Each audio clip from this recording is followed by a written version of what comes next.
오늘은 모세 시리즈 마지막 시간으로 저희가 신명기 34장 1절에 12절을 통해서 모세의 죽음이라는 제목으로 하나님의 말씀을 나누도록 하겠습니다.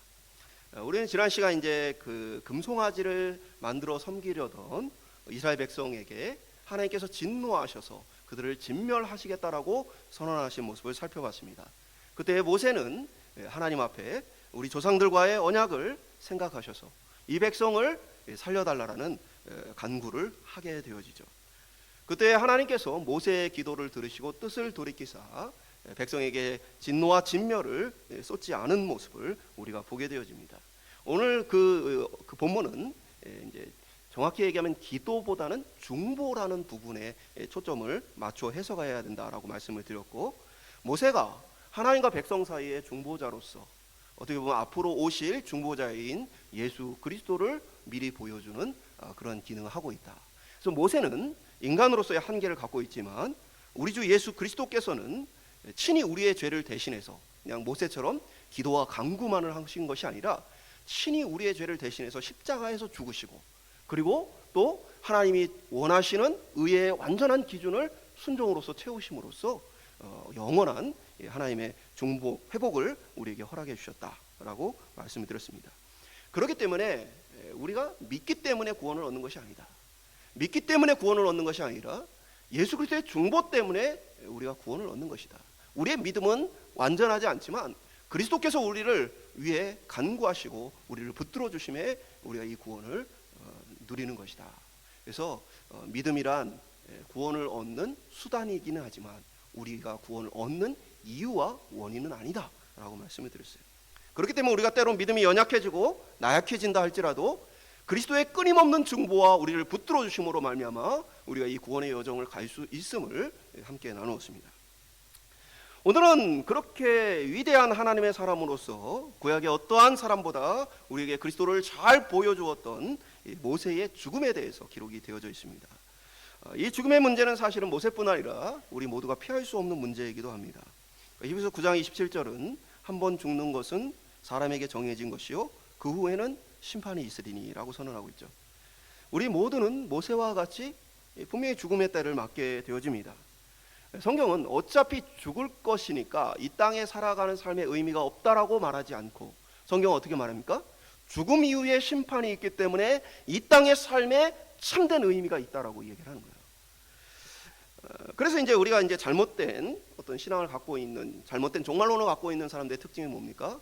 이 땅에 대해서 이제 무조건 사라져버릴 것으로 가치를 두지 않는, 그리고 오직 이제 내세만을 생각하는 그 균형을 잃어버렸을 때 우리가 잘못된 종말론이라고 얘기하게 되었죠. 그리스도께서는 우리의 삶에 정말 이 심판이 있기 때문에 우리의 삶에 지금 이 순간이 중요하다고 이야기하고 있고, 그것이 오늘 본문의 모세의 죽음과 삶을 통해 우리가 함께 살펴보기를 원합니다. 모세는 죽음 이후에 하나님께서 그에 대한 평가를 남기시죠. 오늘 본문은 그런 면에서 보면 수많은 성경의 인물 중에서도 탁월하고 또 하나님께서 그를 향해 극찬을 하시는 그런 표현이 담겨져 있습니다. 신명기 34장 10절에 보면 그 후에는 이스라엘의 모세와 같은 선지자가 일어나지 못하였나니 모세는 여호와께서 대면하여 아시던 자요. 모세 이후에 모세와 같은 선지자가 일어나지 못했다라고 얘기를 해요. 그러니까 모세 이후에 수많은 성경의 선지자들과 부름받은 사람들이 있지만 그들은 모세만 하지 못하였다. 하나님과의 친밀성이나 하나님의 권능과 역사 속에 모세만큼 이렇게 쓰임받은 사람이 없었다라고 성경은 모세의 삶을 평가하고 있죠. 오늘 본문을 통해서 모세의 죽음의 성경적인 의미를 우리가 살펴보고 우리 역시 맞이할 죽음에 대해서 돌아보는 시간이 되기를 원합니다. 그리고 우리의 삶의 끝에 우리를 귀히 평가해 주시는 주님의 칭찬이 있기를 주님의 이름으로 축복합니다. 첫 번째 한번 따라하겠습니다. 모세의 삶. 성경에 보면 이제 많은 성경의 인물들이 다 파란만장한 인생을 살았는데요, 모세만큼 파란만장한 인생을 산 사람이 사실 찾기 어려워요. 그만큼 이 모세의 인생이 파란만장하죠. 태어났을 때는 어떻게 됩니까? 애굽왕 바로가 이스라엘 백성들을 숫자가 많다, 혹시 반역을 할까 싶어서 산의 아이들을 다 죽이라고 명령을 내렸어요. 그래서 태어나자마자 죽음의 위기 속에서 태어난 게 모세였어요. 그 부모가 그를 귀히 여겨서 숨겨서 키우다가 도저히 키울 수 없게 되어지자 나일 강가에 이 강고에 띄워서 그를 살리고자 합니다. 그때 이제 누가 발견하게 되어집니까? 바로의 공주가 발견하게 되죠. 그리고는 바로의 공주가 자기의 양아들로 삼게 되어집니다. 그래서 어느 날 죽임을 당할 만한 어떻게 보면은 이 천한 신분의 모세가 이집트라는 가장 강력한 나라의 왕실의 일원이 되어지는 엄청난 기적이 일어나게 되어지죠. 그리고 심지어는 친어머니가 유모로 고용되어서 모세를 옆에서 신앙으로 양육할 수 있는 그런 기회가 주어집니다.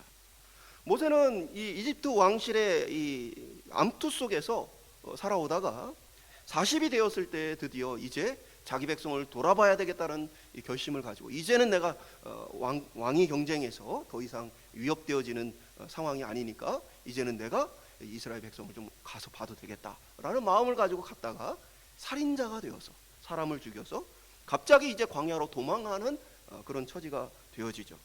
왕궁에 살던 이 황실의 일원이 이제는 살인자가 되어 쫓겨 죽임을 당할 위기에 처하는 상황 속에 들어요. 광야에 40년간 숨어 살며 목자로서 그가 살게 되어지죠. 그리고 하나님께서는 40년 만에 다시 모세를 불러서 최강국 애굽의 바로에게 가서 내 백성 이스라엘을 내놔라 라고 선언하게 하시죠. 출애굽의 선언을 하게 하세요. 그래서 이 애굽왕 바로를 대상으로 이스라엘 백성을 건져내는 어마어마한 일을 감당하게 되어집니다. 그리고 그 일을 감당한 모세는 이후에 또 어떻게 되어집니까? 가나안 앞까지 갔지만 백성의 불신앙으로 말미암아 결국 40년의 광야를 떠도는 떠돌이 삶을 또 살게 되어지죠. 그러니까 일평생 어떻게 보면 하나님의 부르심 속에 살았지만 그러나 그 하나님의 부르심의 완성을 눈앞에 두고 지금 오늘 본문은 뭐예요? 모세가 가나안으로 들어가지 못하는 모습이 기록되어 있습니다.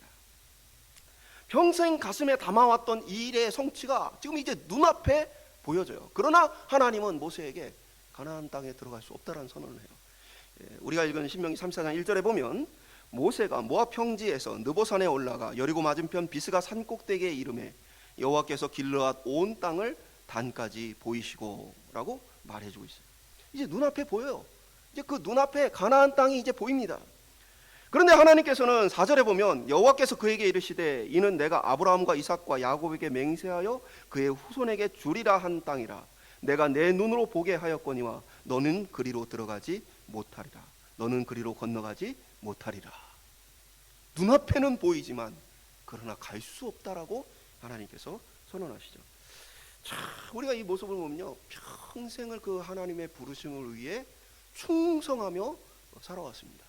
모세만큼 온유한 자가 없다라고 말할 만큼 수많은 백성의 원망과 불평을 다 감당하며 충성했던 모세인데, 근데 눈앞에 가나안 땅을 두고 너는 들어가지 못한다라고 말씀하시는 그 하나님의 이 말씀이 너무나 야박하게 우리는 들리게 되어지죠. 조금만 더 가면 이제 꿈에 그리던 이 가나안 땅을 그가 밟을 수 있는데 하나님은 왜 그것을 허락하지 않으시는가? 모세가 하나님 앞에 이 문제를 놓고도 기도하며 간구했던 그런 기록이 있어요. 신명기 3장 25절 26절에 보면 구하옵나니 나를 건너가게 하사 요단 저쪽에 있는 아름다운 땅 아름다운 산과 레바논을 보게 하옵소서 하되 여호와께서 너희 때문에 내가 진노하사 내 말을 듣지 아니하시고 내게 이르시기를 그만해도 족하니 이 일로 다시 내게 말하지 말라. 그럼 모세가 하나님 정말 내가 그 땅을 보고 그 땅 가게 해다 들어갈 수 있게 해달라 라고 간절히 기도를 했는데 하나님은 뭐예요? 단칼에 거절합니다. 다시는 그 기도를 하지 말라. 성경에 보면 이렇게 하나님께서 단칼에 어떤 기도와 간구를 이렇게 멈추게 하시는 모습이 또 나와 있죠. 사도 바울이 몸의 질병으로 인해서 하나님 앞에 몸의 가시로 말미암아 기도할 때 내 은혜가 내게 족하니 그것으로 더 이상 간구하지 말도록 하나님께서 하시는 모습이 기록되어 있죠. 모세에게도 그것으로 말미암아 더 이상 내게 말하지 말라라고 하나님 선언을 하십니다.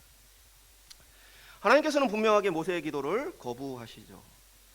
민수기에는 모세가 가나안 땅에 들어가지 못하는 이유를 무리바 사건과 연관 짓습니다. 우리가 이제 성경을 보면요, 민수기와 신명기가 어떻게 보면 모세가 왜 가나안 땅에 못 들어가느냐에 대해 서로 다른 근거를 얘기를 하고 있어요. 이제 민수기에 보면은 이제 이스라엘 백성이 이제 광야에서 물이 떨어집니다. 그래서 무리바라는 곳에 갔을 때 그들이 크게 원망을 해요. 민수기 20장 10절과 11절에 보면 모세와 아론이 회중을 그 반석 앞에 모으고 모세가 그들에게 이르되 반역한 너희여 들으라. 우리가 너희를 위하여 이 반석에서 물을 내랴 하고 모세가 그의 손을 들어 그 지팡이로 반석을 2번 치니 물이 많이 솟아오르므로 회중과 그들의 짐승이 마시니라. 혹자는 모세가 반석에게 명하라고 했는데 반석을 2번 쳐서 그래서 들어가지 못한다. 저는 하나님이 그렇게 야박한 분인가라는 생각을 하게 되어져요. 그렇지 않아요? 여러분 신앙생활하면서 하나님 앞에 너무 힘들어서 화낸 적이 있어요, 없어요? 하나님 말씀대로 말하는 대신에 화가 나서 뚱뚱 이렇게 뭐 주먹이라도 이렇게 친 적이 있어요, 없어요? 또 안 된다 하면 이거 너무 그런 거예요. 성경은 사실은 반석을 쳤느냐에 대해서 모세가 못 들어가는 이유라고 말하는 것은 없어요. 성경이 그렇게 명확하게 얘기해 주는 구절은 없습니다. 사람들 중에 일부 그런 생각을 가졌던 사람들이 있었던 거죠. 그러면 하나님께서 명하신 건 뭐였냐면 지팡이를 집으라, 그리고 반석에게 말하라, 그래서 물을 내라 라고 명령을 하면 물이 나오는 거예요. 그렇게 명령을 하셨는데 모세는 지팡이를 들고 반석을 친 것이죠. 근데 중요한 건 뭐냐면 모세가 반석을 치기 전에 백성들에게 우리가 너희를 위하여 이 반석에서 물을 내랴 라는 선언을 했단 말이에요. 그러니까 하나님은 지금 백성의 원망에도 불구하고 뭐예요? 그들에게 물을 공급하시는 자비롭고 인자하신 하나님으로서 그들에게 물을 내어주시기를 원하세요. 근데 모세는 그 원망을 들으며 그들을 향해서 우리라는 건 뭐예요? 모세와 아론이죠.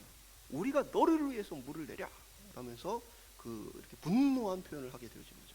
그러니까 여기서 뭐가 큰 잘못이냐면 반석을 2번 친 게 문제가 아니고 물을 내시는 분은 누구예요? 하나님이십니다.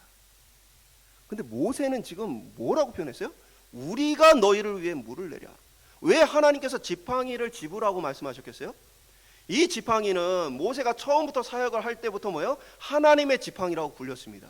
그래서 하나님의 기적과 이적을 일으킬 때 그 지팡이를 들고 행할 때 뭡니까? 하나님께서 행하시는 일이라는 상징이 되었어요. 그래서 하나님께서는 그 지팡이를 들고 명하라고 말씀하신 거예요. 그것을 통해 백성이 하나님께서 우리에게 물을 주신다라는 것들을 보이고자 하셨던 거죠. 그러나 모세는 너무나 분노한 나머지 우리가 너희를 위해 물을 내랴 하면서 그 일이 하나님의 영광이 아니고 자기 자신들의 어떠한 것인 것냥 표현을 한 이 부분이 상당히 큰 것이죠. 반면에 신명기에서는 모세가 가나안 땅에 못 들어가는 문제를 모세의 잘못이라고 표현하지 않습니다. 신명기는 일관되게 모세가 가나안 땅에 못 들어간 이유는 이스라엘 백성 때문이다라고 표현을 해주고 있어요. 그래서 우리가 앞서 읽었던 신명기 3장에도 뭡니까? 모세가 내가 하나님 앞에 기도했는데 너희 때문에 내 기도를 하나님께서 들으지 않으시고 나를 못 들어가게 하셨다라고 모세가 백성들에게 이야기하게 되어지죠. 오늘 본문도 마찬가지죠. 그리고 또 시편 106편 32절에도 이 부분에 대한 해석이 기록되어 있어요. 그들이 또 무리바 물에서 여호와를 노하시게 하였으므로 그들 때문에 재난이 모세에게 이르렀나니 라고 기록해요. 그러니까 무리바 사건에서 백성들의 원망과 죄 때문에 뭐예요? 그들의 잘못된 것이 모세에게 재난이 임했다라고 표현한 거죠. 그러니까 모세가 뭐 때리고 모세가 분노를 하고 이런 것보다도 성경은 한편으로 뭡니까?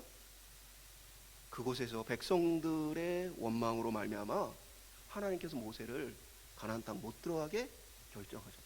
모세도 너희 때문에 내가 이 가나안 땅에 못 들어갔다. 그럼 이게 무슨 얘기일까요?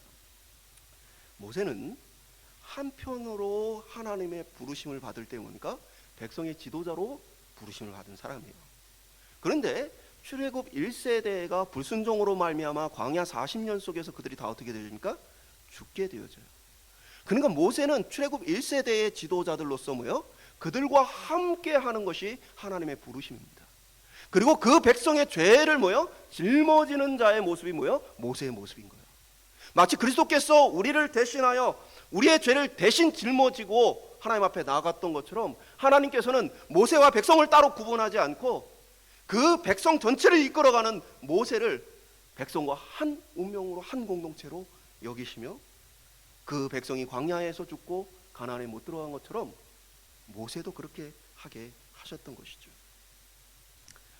그러면 하나님은 모세에게 굉장히 뭔가 박하고 모세에게 굉장히 뭔가 서운하게 하신 것처럼 보여지지만, 그러나 여러분 성경을 자세히 읽어보면 오늘 본문의 분위기가 전혀 그렇지가 않아요.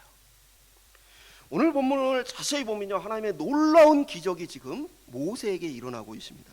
무엇이냐면 우리가 이스라엘의 지명에 익숙하지 않기 때문에 좀 우리는 이제 느껴지지 않는데, 모세가 지금 본문에 올라가 있는 느보산에서 오늘 모세가 보았다라고 말한 단까지의 거리는 오늘 우리나라로 치면 어느 정도 될까요? 서울역에서 대전역까지 됩니다.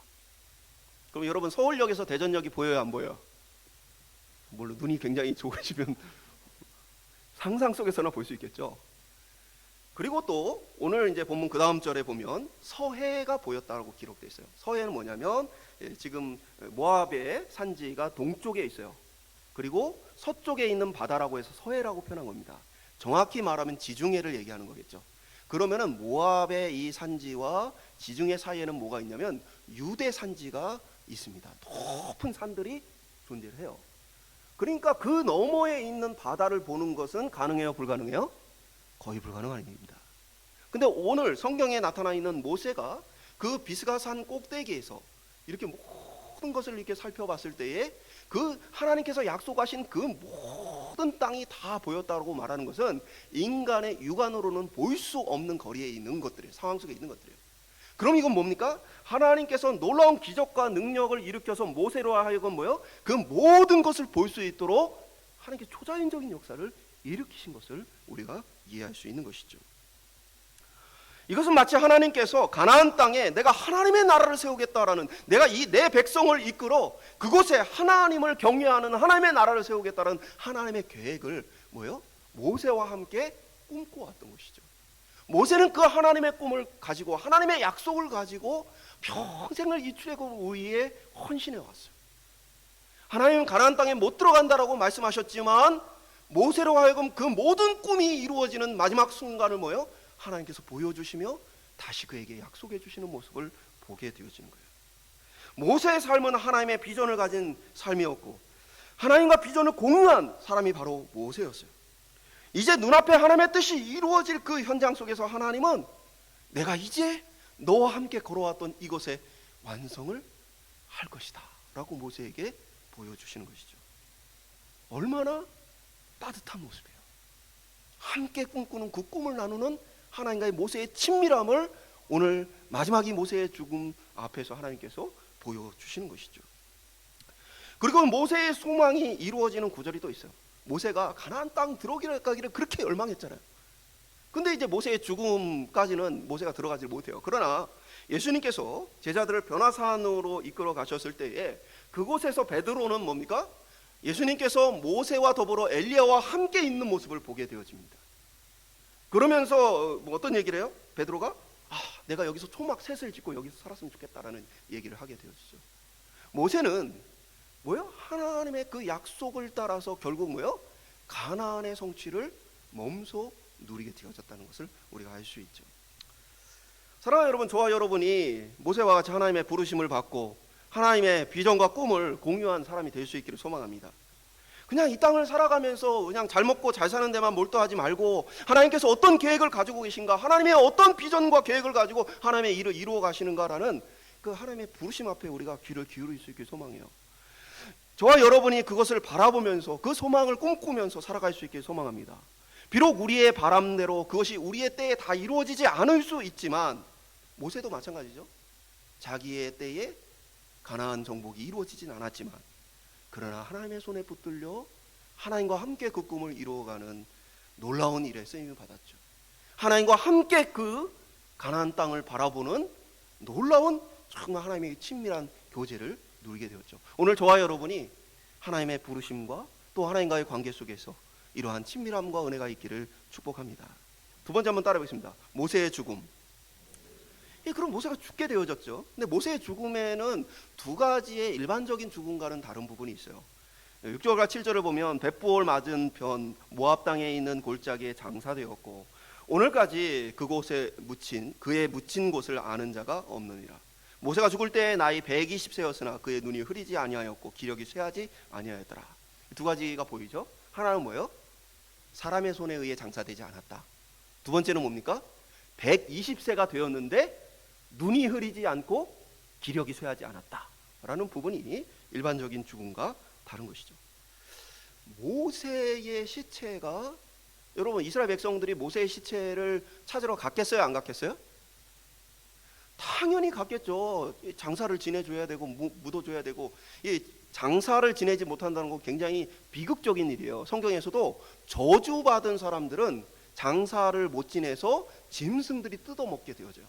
그러한 이 어떤 사고를 갖고 있는 이스라엘 백성이 모세의 시체를 짐승이 뜯어먹도록 그냥 내버려 뒀을 리가 없죠. 그들은 열심히 찾아서 어떻게든 모세를 장사하려고 애를 썼을 거예요. 그러나 찾을 수가 없었다. 그것은 하나님께서 친히 모세의 시체를 장사하셨기 때문이죠. 유대의 전승에는, 우리가 유대의 전승할 때는 이런 것들을 성경처럼 진리로 받아들일 필요는 없어요. 다만 이제 우리가 참고를 하자면 유대의 전승에는 하나님께서 천사 미가엘을 통해서 모세의 시신을 장사하도록 하나님께서 명하셨다라고 유대인들은 생각을 합니다.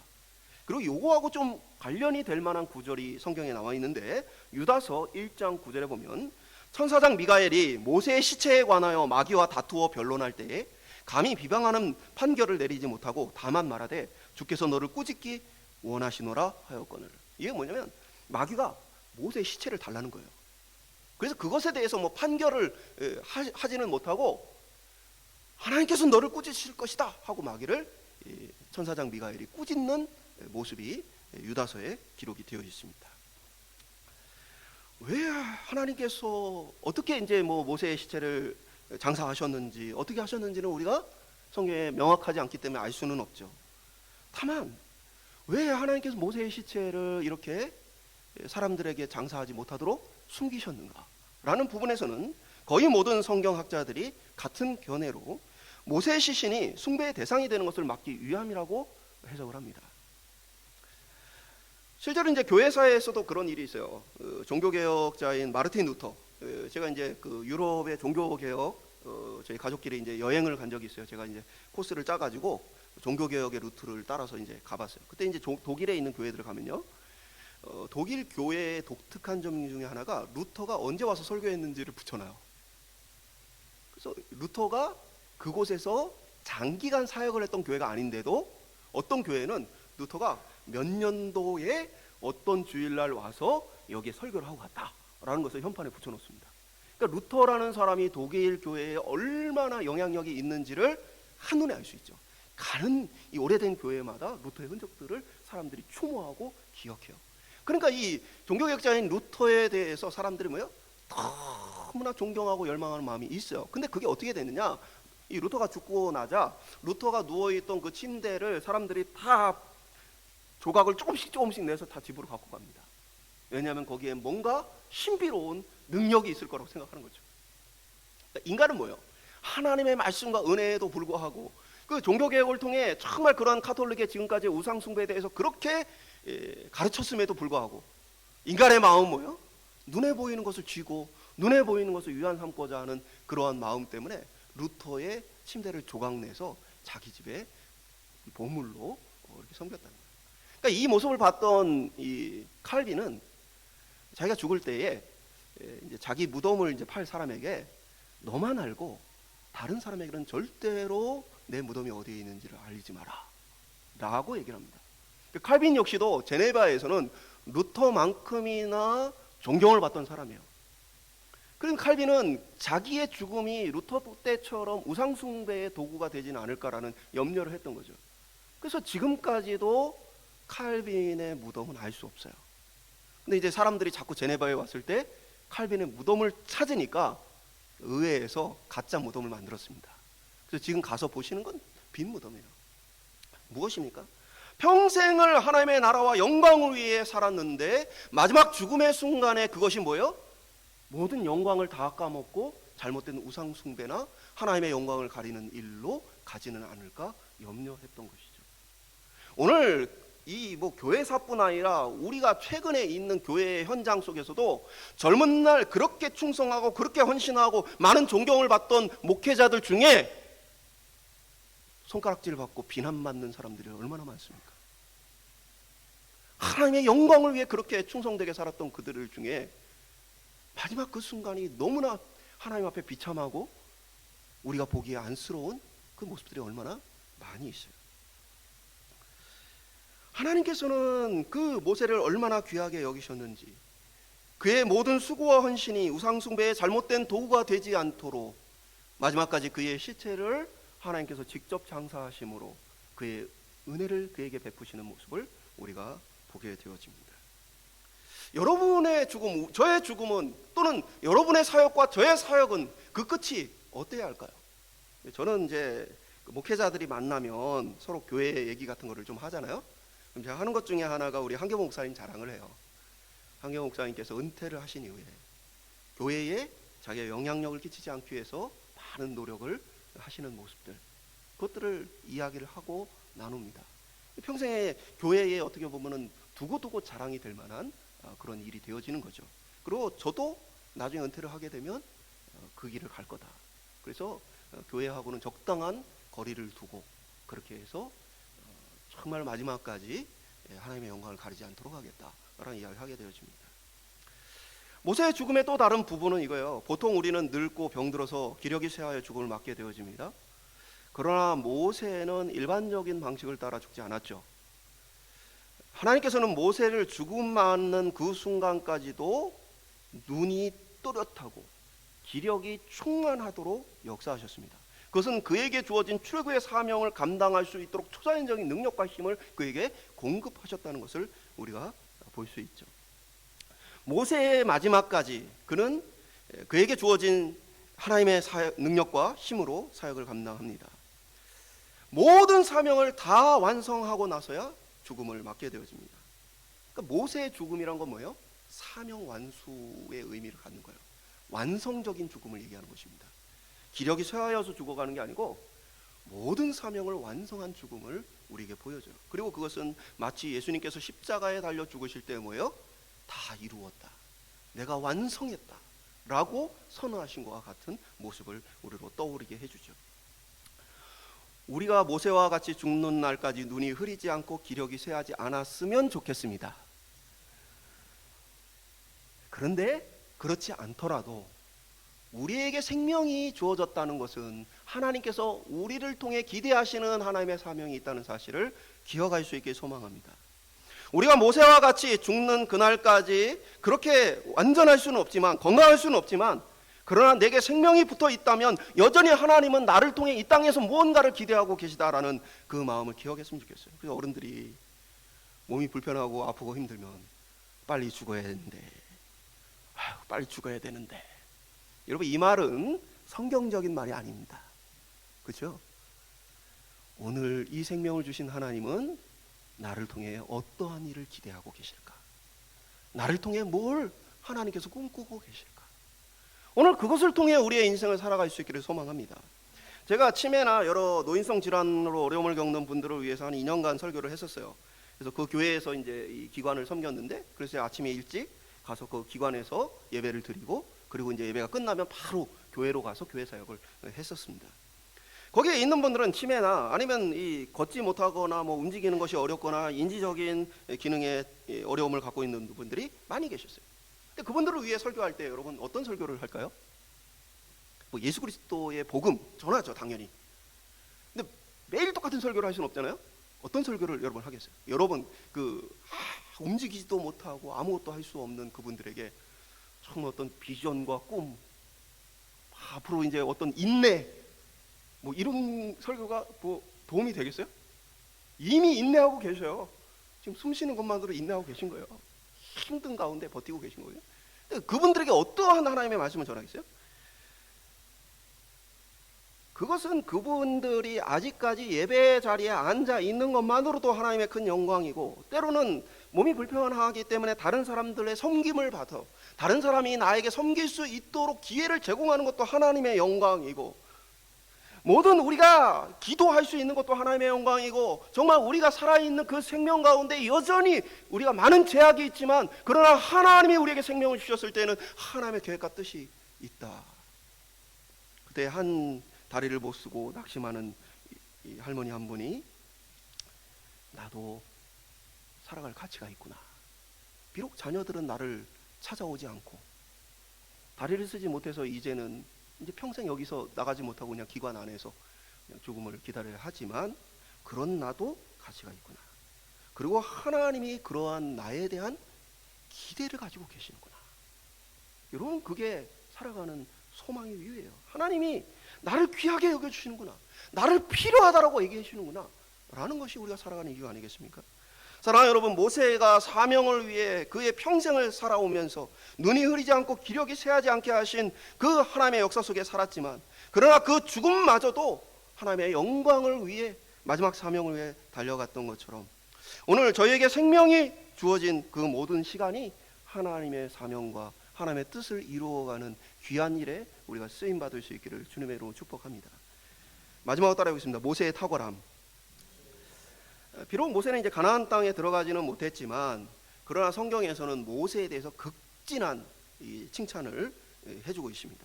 그래서 신명기 34장 10절에 보면, 그 후에는 이스라엘의 모세와 같은 선지자가 일어나지 못하였나니, 모세는 여호와께서 대면하여 아시던 자요. 대면하다는 거, 이 단어 자체는요, 얼굴과 얼굴을 마주하다라는 번역을 굉장히 잘한 거예요. 여러분, 이 선지자들 중에서 하나님과 얼굴을 마주한 사람은 없어요. 모세는 십계명을 받을 때 보면 그 얼굴에 광채가 나중에 나게 되어지죠.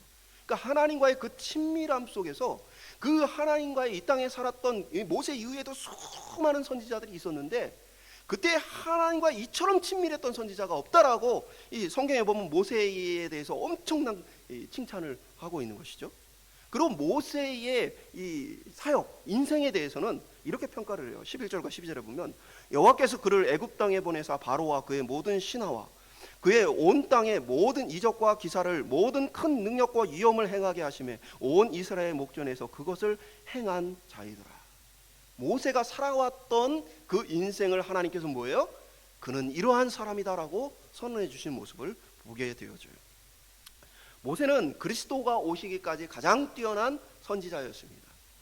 그리고 그의 죽음은 영원한 대제사장이고 선지자이시며 왕이신 예수 그리스도를 기다리게 해주는 특별한 의미를 가져요. 그러니까 만약에 모세가 살아있으면 사람들은 계속해서 모세를 의지하고, 또 모세의 시신이라도 있으면 그것을 우상화하면서 모세에게 그들이 계속해서 마음을 빼앗겼을 거예요. 그러나 모세가 완전히 없어짐으로 뭐예요? 모세와 같은 선지자를 꿈꾸고 기다리게 되어지는 것이죠. 그 모세와 같은 선지자가 바로 우리 주 예수 그리스도시죠. 신명기 18장 18절은, 내가 그들의 형제 중에서 너와 같은 선지자 하나를 그들을 위하여 일으키고 내 말을 그의 입에 두리니 내가 그에게 명령하는 것을 그가 무리에게 다 말하리라. 그러니까 하나님께서 모세에게 뭐예요? 내가 너와 같은 선지자 하나를 일으킬 것이다. 그것은 뭐예요? 오늘 우리가 읽은 본문처럼 이후에는 모세와 같은 선지자가 없었다라는 말을 통해 종합해 보면, 인간으로서는 모세와 같은 사람이 없어요. 오직 너와 같은 선지자는 우리 주 예수 그리스도밖에 없는 것이죠. 모세는 그런 의미에서 자신의 죽음까지도 마지막에 하나님의 영광을 위해 오직 그리스도를 사람들이 기대하고 소망할 수 있도록 쓰임받았던 모습을 우리가 보게 되어져요. 그러면서 그의 인생을, 탁월한 그의 인생을 하나님께서 평가해 주시죠. 하나님의 구원의 계획은 사실 모세를 통해서가 아니라 그와 같은 선지자인 예수 그리스도를 통해서 완성하는 것이었습니다. 그리고 우리는 그 모세가 열망하던 그리스도를 통해 우리에게 주어질 안식을 지금 누리고 있어요. 오늘 그리스도로 말미암아 구원을 얻은 것뿐 아니라 성령의 능력을 힘입은 우리가 어떻게 살아야 할까요? 여러분, 우리의 죄에 대해서는 하나님께서 기억하지 않으십니다. 우리 천국에 가게 되면 너 어떤 죄를 지었지? 우리의 죄에 대해서는 기억하지 않으십니다. 그러나 성경을 따라 우리가 보게 되어지면 우리가 하나님의 영광을 위해 살았던 모든 믿음의 고백과 헌신은 하나님께서 그것을 모두 다 기억하시고 귀하게 여기십니다. 그래서 마지막 때에 하나님 앞에 설 때에 하나님 뭐예요? 착하고 충성된 종이라. 그의 모든 수고와 눈물을 닦아주시며 하나님께서 그를 평가하시는 것이죠. 오늘 저와 여러분의 평가는 어떨까요? 우리가 예수 그리스도의 능력과 성령의 능력을 따라 살아가는 우리가 하나님 앞에 섰을 때에 그 능력을 가지고 무엇을 하며 살았느냐라고 평가받을 때에 하나님 우리를 어떻게 평가하실까요? 이 세상의 사람들이 가지고 있는 기준을 따라서가 아니라 하나님의 기준으로 우리는 어떻게 평가받을 수 있을까요? 오늘 저와 여러분이 모세와 같이 탁월한 하나님의 사람으로, 믿음의 사람으로, 하나님이 칭찬하시는 착하고 충성된 종으로 평가받을 수 있는 삶을 살 수 있기를 주님의 이름으로 축복합니다. 우리가 좋은 삶을 살아서 구원 얻는 것은 아니지만 그러나 예수 그리스도의 그 십자가에 부끄럽지 않은 영광스러운 삶을 통해 하나님께 영광 돌릴 수 있어요. 우리가 죽음까지의 이 시간은 하나님께 영광 돌릴 수 있는 기회라는 사실입니다. 오늘 우리에게 생명이 주어지고 눈을 뜨게 되었다는 것은 오늘 여전히 우리가 하나님의 영광을 위해 뭔가를 지금 할 수 있다는 놀라운 기회예요. 말씀을 맺도록 하겠습니다. 모세는 사명의 사람으로 하나님과 친밀한 사람이었죠. 비록 그가 가나안 땅에 들어가지 못했지만 평생을 하나님의 부르심 앞에 헌신했던 사람입니다. 모세는 자기의 죽음까지도 하나님의 영광을 위해 그리스도를 기대하고 고대하는 일들을 위해 쓰임받았던 인생이었습니다. 하나님은 마지막에 그의 고대하고 기대했던 그 일들을 보여주시며 그와 친밀한 교제를 나누셨습니다. 그리고 그의 평생에 바쳤던 일들이 잘못된 우상숭배로 맞춰지지 않도록 그의 시신을 친히 장사하셨죠. 그러면서 그의 인생에 대해서 성경은 놀라운 평가로서 그의 탁월함을 칭찬하는 모습을 보게 되어집니다. 오늘 예수 그리스도 안에서 새 언약 가운데 살아가는 우리가, 그리스도의 능력, 성령의 능력을 힘입어 살아가는 우리가 마지막 그날에 어떻게 평가받을까? 주님께서 우리에게 착하고 충성된 종이라, 참 수고 많았고 눈물 많았구나, 나를 위해 한 모든 것들을 내가 기억하고 있다. 마지막 그날에 오늘 하나님께서 우리를 맞아주시는 것들을 소망합니다. 삶은 죽음까지 주어진 하나님께 영광 돌릴 기회입니다. 오늘 우리에게 생명이 붙어있는 이 기회를 가지고 하나님을 위한 아름다운 영광을 쌓을 수 있는 저와 여러분 될 수 있기를 주님의 이름으로 축복합니다.